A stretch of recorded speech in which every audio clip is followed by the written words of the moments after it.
Hello students. तो आज की हमारी इस वीडियो में हम जो हमारी पोइम है क्लास 10th की फायर एंड आइस, उसका हिंदी एक्सप्लेनेशन देखेंगे। तो शुरू करते हैं हमारी पोइम।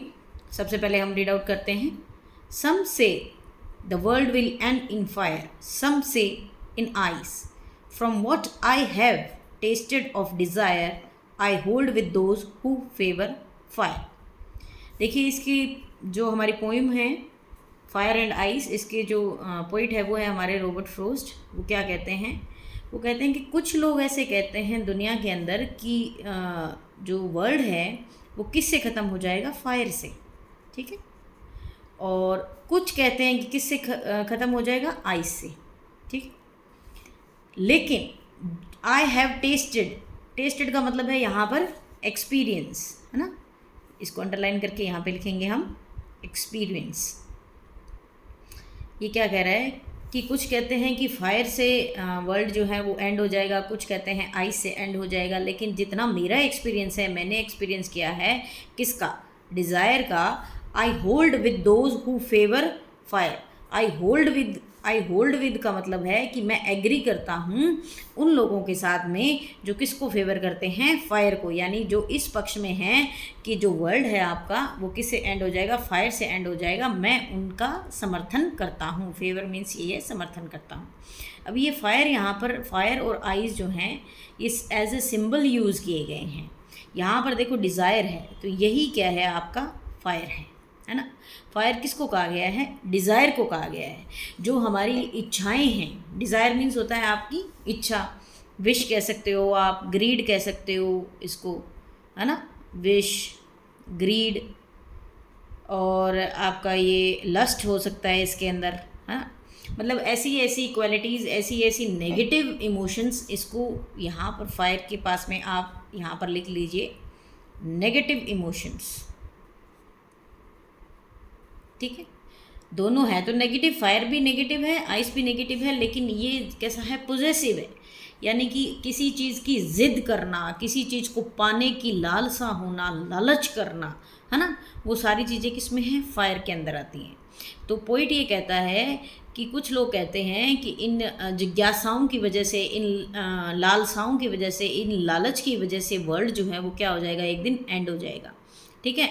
और क्या किया है? मेरा ये पर्सनल एक्सपीरियंस रहा है कि जो लोग ऐसा मानते हैं वो क्या मानते हैं? सही मानते हैं। ठीक है। नेक्स्ट स्टैंजा देखेंगे। But if it had to perish, perish का मतलब होता है डाई। आपका नीचे वर्ड मीनिंग में भी दे रखा है मरना, है ना। ट्वाइस मीन्स दो बार। ठीक है। I think I know enough of hate. अब ये देखो यहाँ पर hate, to say that for destruction, destructions means होता है तबाही। ठीक है। Ice is also great and would suffice, suffice means होता है टू बी सफिशेंट। ये देखो यहाँ पर वर्ड मीनिंग्स आपको दे रखे हैं। ठीक है। तो देखेंगे अब यहाँ पर डिज़ायर किसको सिंबलाइज कर रहा था? फायर को, है ना। फायर किसको सिंबलाइज कर रही थी? डिज़ायर को। तो वहाँ पर आइस जो है वो किसको सिंबलाइज कर रही है? आपकी हेट को, कोल्डनेस को। ठीक है। हेटेड और इनसेंसिटिविटी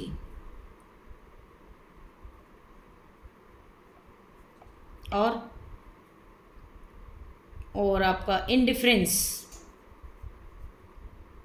यानी ये भी सारे क्या हैं? नेगेटिव इमोशंस हैं। ठीक है। दोनों में ही नेगेटिव इमोशंस हैं।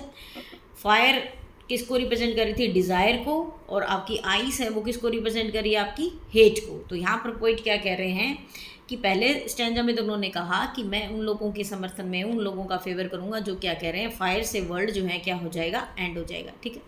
अब दोबारा पोइट ऐसे सोचते हैं कि अगर मान लीजिए एंड हो गया वर्ल्ड, लेकिन अगर फिर से वर्ल्ड बच भी जाए, अगर दोबारा उसका डिस्ट्रक्शन होना है तो आइस भी क्या है?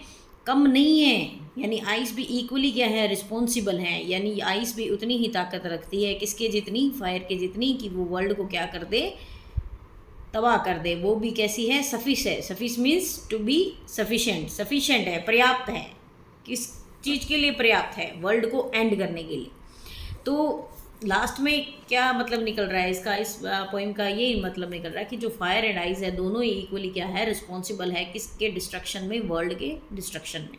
अब यहाँ पर आइस से मतलब क्या होता है, कोल्डनेस, किसी के प्रति कोल्ड बिहेवियर। कोल्डनेस ये सर्दी वाली ठंड नहीं है, कोल्ड बिहेवियर मतलब आप उसको बिल्कुल भी वेटेज नहीं दे रहे हो, कोई आपसे बात करने की कोशिश कर रहा है, बिल्कुल कोल्ड आपका वो रहता है, उसके प्रति जो आपका रिएक्शन है वो रहता है। कोल्डनेस हो जाना यानी कि आपको किसी व्यक्ति के होने या न होने से कोई फ़र्क नहीं पड़ रहा, ठीक है। हेटेड, नफरत होती है। इनसेंसिटिविटी होगी, आप में अमानवीयता आ गई है, मतलब आप किसी भी चीज़ को लेकर के क्या नहीं कर रहे हो, रिएक्ट नहीं कर रहे हो। इनडिफरेंस, आपको कोई फ़र्क नहीं पड़ता, कोई मरे कोई जिए, आप बिल्कुल पत्थर दिल इंसान हो गए, कोल्ड हो गए, है ना। देखो फायर होता है ज्वलनशील, है ना, आग जो होती है वो भड़कती रहती है ना। गुस्सा आता है बहुत ज़्यादा, हम एक्सप्रेसिव होते हैं जब हम क्या होते हैं, गुस्से में होते हैं, फायर में। और आइस में भी क्या होता है, हीट है, यानी कोल्डनेस है, मतलब इतनी ज़्यादा नफरत हो जाना किसी इंसान से, किसी चीज़ को लेकर के, कि आप उनके बारे में बात करना भी पसंद नहीं करते, यानी आपको इतना सा भी फ़र्क नहीं पड़ता, कोई जिए कोई मरे, मतलब कि भाड़ में जाओ सब, है ना, हम अपने में मस्त रहें। तो ये दोनों ही क्या है, नेगेटिव इमोशंस हैं, और ये दोनों ही वर्ल्ड को एंड करने में क्या है, सफिश है। सफिश मीन्स सफिशिएंट है। तो ये जो हमारे पोइट है रॉबर्ट फ्रॉस्ट, इनका मानना है कि फायर और आइस जो है वो इक्वली रिस्पॉन्सिबल है किस चीज़ के लिए, for the destruction of world. ये दोनों ही क्या हैं, सफिश हैं।